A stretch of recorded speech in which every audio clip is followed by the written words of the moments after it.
Yeah, Reelfoot Lake was formed during the 1811-1812 New Madrid earthquake here in Missouri and Tennessee area. And the earthquake happened and it opened things up and actually caused the Mississippi River to flow backwards for 2 or 3 days, and that's what filled in and made this lake. The state has purchased pieces of land around it, and so it's kind of a dispersed state park, but there's at least 7 eagle nesting sites around the lake. So we're going to try to walk over to one. This lake is, believe it or not, it's 5 miles wide and 14 miles long.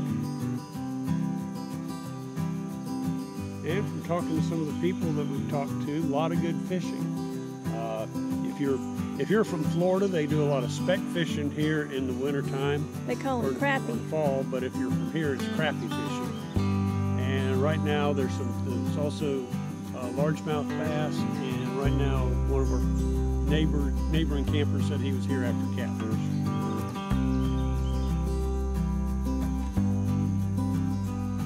If you can see in the distance, occasionally there's cypress trees growing up out of the lake. And when this area was formed, it actually covered over a cypress forest. So there's all kinds of what they call stumps at the bottom of this lake, but these stumps stick up anywhere from 18 to 20 feet. So if you're in a boat, you have to be really careful about maneuvering in the lake. And what we like to do when we're out exploring, we like to do a lot of hiking. And so our boys, when they were younger, used to refer to our hiking would usually be what they were. We would be out for hours, walking around, looking at the scenery, no matter if we were in the city or out here in the woods or just wherever we were. But we would always make sure that we brought plenty of water. And here recently, we started bringing snacks along the way. That's what we do, is death marches. Now it's just me and you, sweetie. That's right. Can you guess what's missing from the trees, honey? You don't see as many of the cypress knees, but you do see quite a few. But there's one distinguishing feature between the trees in Florida and the trees up here. What is it? I don't know what you're talking about. How about moss? Oh, yeah. Do you see any moss in these trees at all? No moss. This is the spillway that they're talking about? Yep. So where do you reckon it comes from? The lake over here to the other side. Is this river, I guess it's going that way. That way. Towards the river. Okay. So the lake, when it gets more full, flows through the spillway and down to the Mississippi.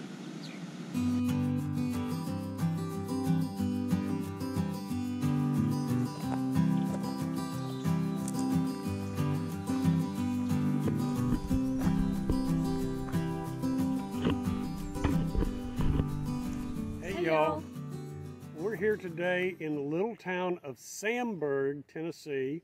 It's just outside or on the banks of Reelfoot Lake here near Tiptonville. And we spoke to a lady in the park who lives close by, and she said that if we come to Samburg, there's a little park, and this is it right behind us, Spicer Park.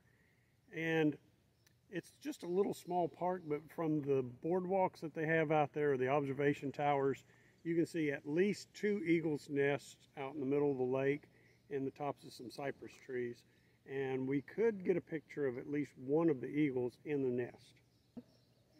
So nice little town, not much here, just a little restaurant, a couple little restaurants, but there's a view of the lake and the park back behind us.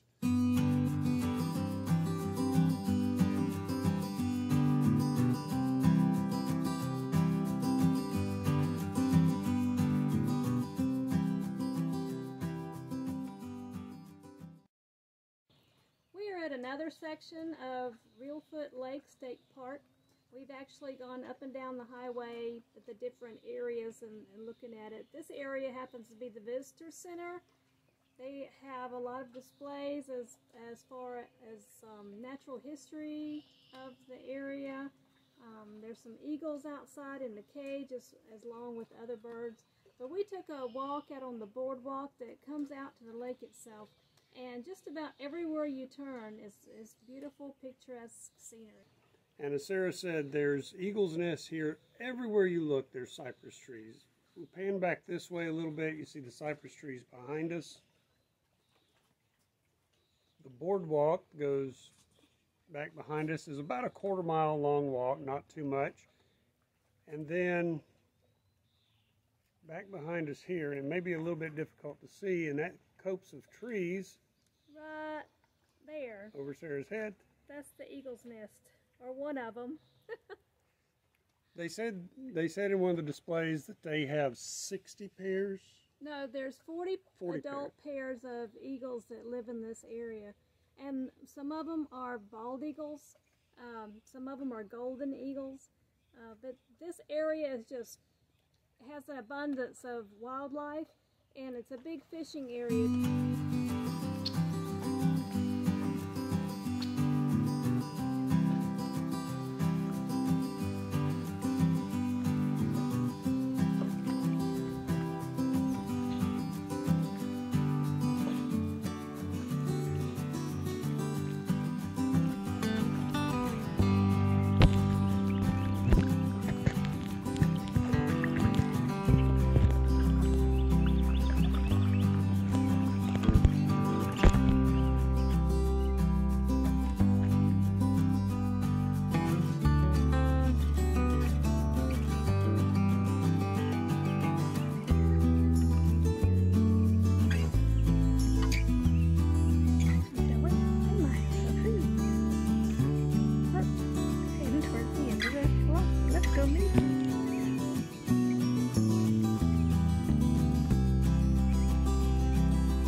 Hey y'all, we just finished taking a pontoon tour out on Reelfoot Lake.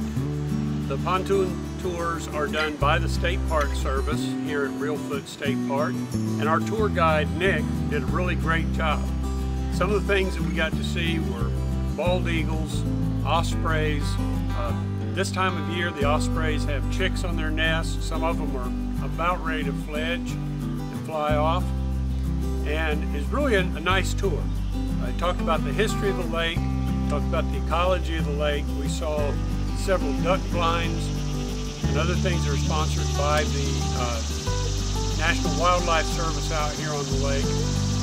So the pontoon tours will hold about 12 to 15 people, and they run them every day at 9 o'clock in the morning, and then they also on the weekends run some sunset cruises, and they also have a shorter 1-hour tour that they do on weekends also. So if you're ever in this area and visiting Reelfoot State Park, take time, do one of the pontoon tours and learn more about the area.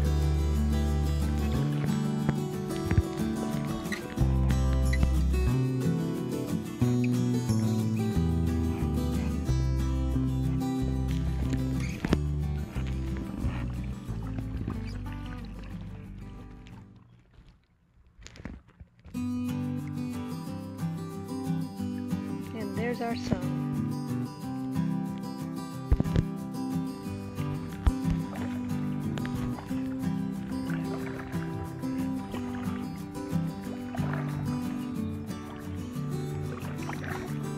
There he goes.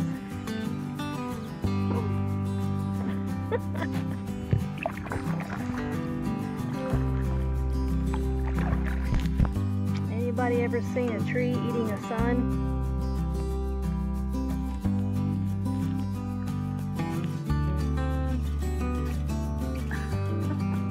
Oops, it's falling out of his mouth.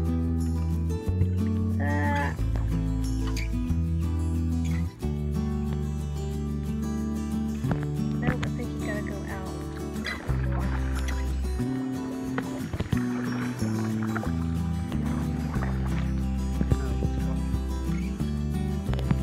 Okay, well, he dropped the sun out of his mouth. Oh well. Maybe another day.